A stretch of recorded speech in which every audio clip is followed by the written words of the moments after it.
Oi pessoal, vamos continuar falando com o Dr. Adalberto. Ele vai falar um pouquinho sobre como é esse sistema de saúde no Brasil e também sobre a sua clínica aqui em São Leopoldo. Fique com a gente. O senhor pode continuar falando sobre aquela questão que o senhor estava conversando conosco no primeiro bloco, sobre essa divisão da área da saúde.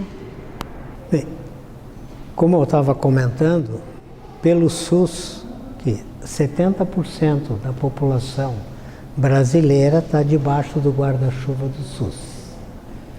Então nós estamos falando de 150 milhões de pessoas. É o maior plano de saúde do mundo. Ele é organizado de tal forma que existe verbas especiais para os programas de alto custo. No caso de câncer, as populações de vários municípios são referidas para centros de referência. Aqui em São Leopoldo, nós somos centro de referência para tratamento de 15 municípios. 15 municípios. E tratamento para cirurgia, quimioterapia e radioterapia. Então, esses pacientes, através das suas secretarias de saúde, é feito contato com o referenciado, que no caso é a Secretaria de São Leopoldo, né, que ela faz o agendamento para esses pacientes. Tem um custo o tratamento. Sim. Né? Normalmente, esse cálculo é feito de forma que cubra esse custo e possibilite a maioria dos tratamentos.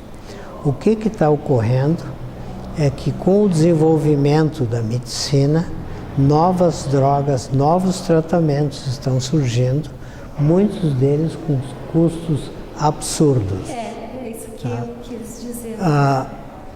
Claro que isto aqui é praticamente uma novidade, que com o conhecimento do genoma humano, estão se descobrindo que alguns tipos de doença são causados por anomalias, né, genéticas, alterações de genes, e esses tratamentos demandam uma pesquisa cara e tem algum custo. Né? Mas o SUS está colocando paulatinamente muitas dessas drogas à disposição, como por exemplo para câncer de mama, tem a Herceptina, que é um medicamento caro, que está indicado para certas pessoas que têm uma expressão do gene chamado HER2. Então, todos os pacientes que é feito o exame e tem esse gene, o SUS dá medicação. Olha só. Como dá para leucemias, para mielomas, para uma série de tipos de câncer. Só que essas drogas, elas não estão à disposição exatamente no momento que chegam no Brasil.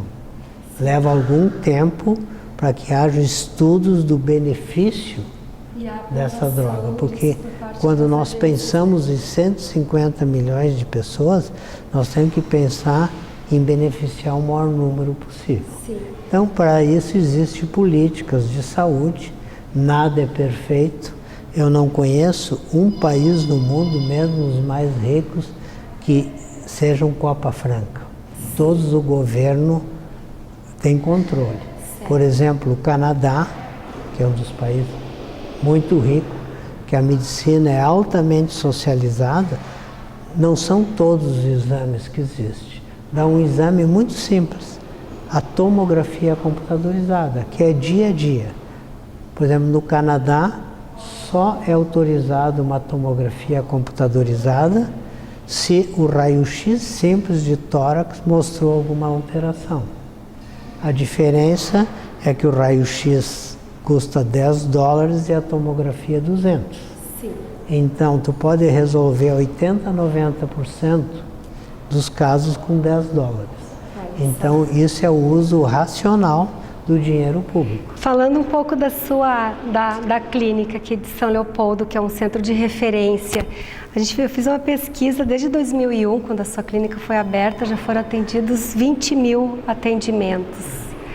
Como isso acontece? Como o senhor administra esse fluxo? Bom, em primeiro lugar, eu tive a minha experiência na PUC, depois de 20 anos, eu abri uma clínica em Porto Alegre, que é a Oncosul, que existe até hoje em Porto Alegre.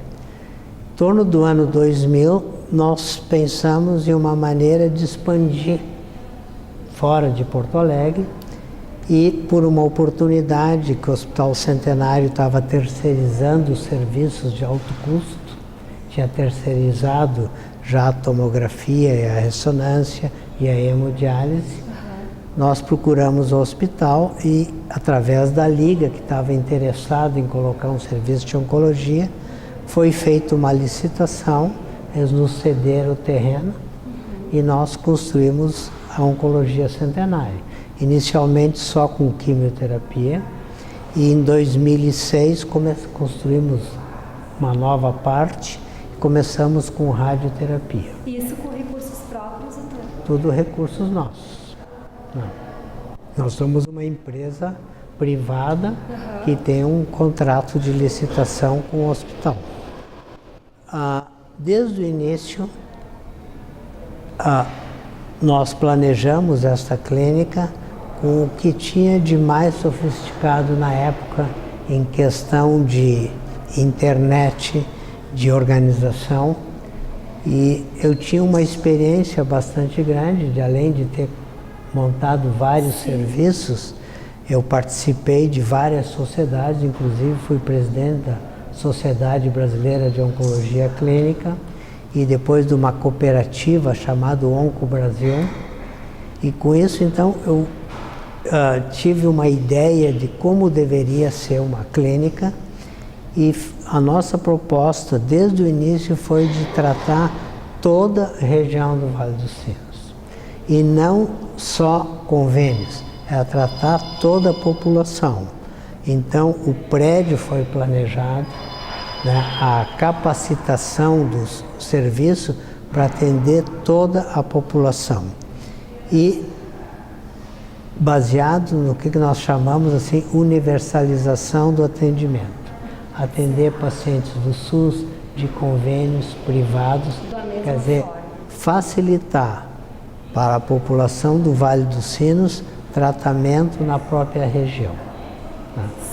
E também optamos, mais ou menos tipo shopping center e aeroporto, tá? Fazer tudo o melhor. Sim. Então, você deve ter notado a área física, entende? A característica de luminosidade, grandes ambientes, sim, tudo isso. E desde o primeiro dia, nós não tivemos nunca diferenciação de atendimento independente do convênio do paciente.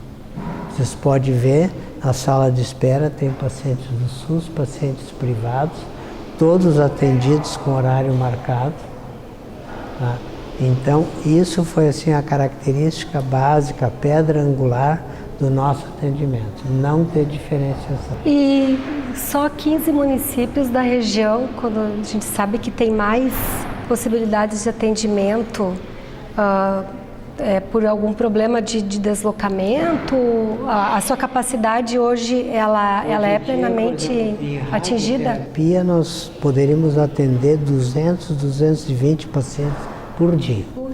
E nós estamos atendendo uma média de 100, 120 pacientes.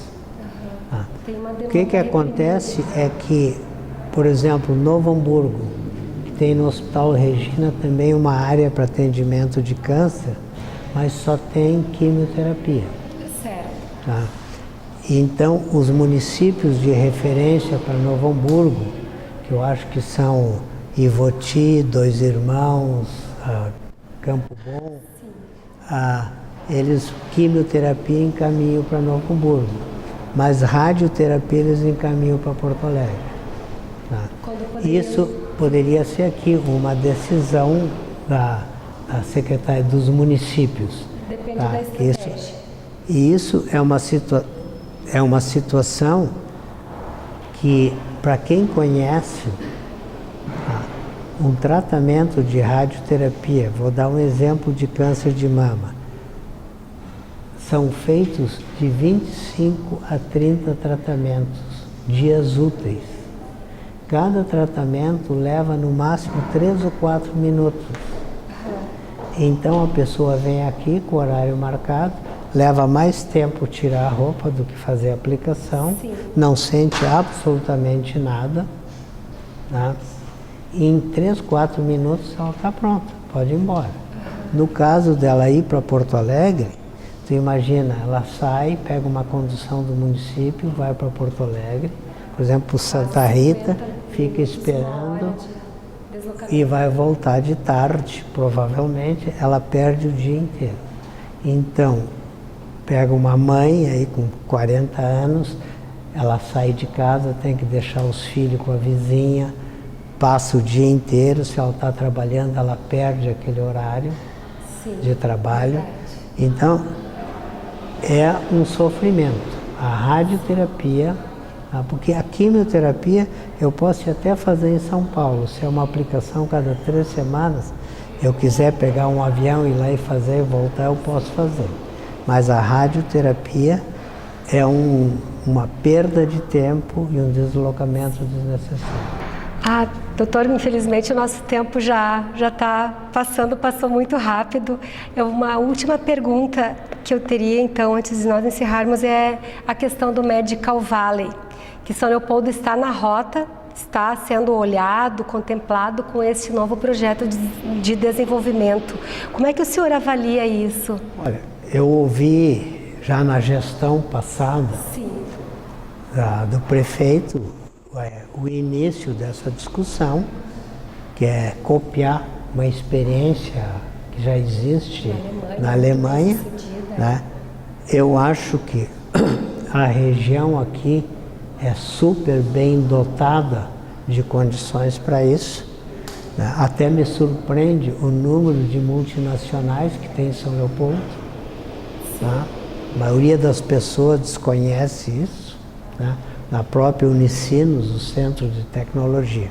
Eu acho que é uma ideia ótima, né? Não sei detalhes, não sei como é que estão as negociações, mas se concretizar isso, nós queremos ser parceiros, sem dúvida alguma. Mas também quero agradecer a oportunidade.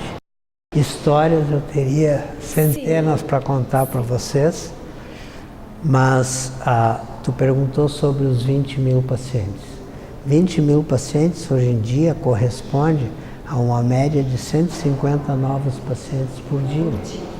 Né? Isso é um número muito grande de pacientes. Nós estamos falando de um paciente muito especial, né? E que requer um tratamento prolongado, né? Um acompanhamento, né? Mas isso representa uma aceitação e um sucesso do nosso serviço. Sem dúvida, e merecido.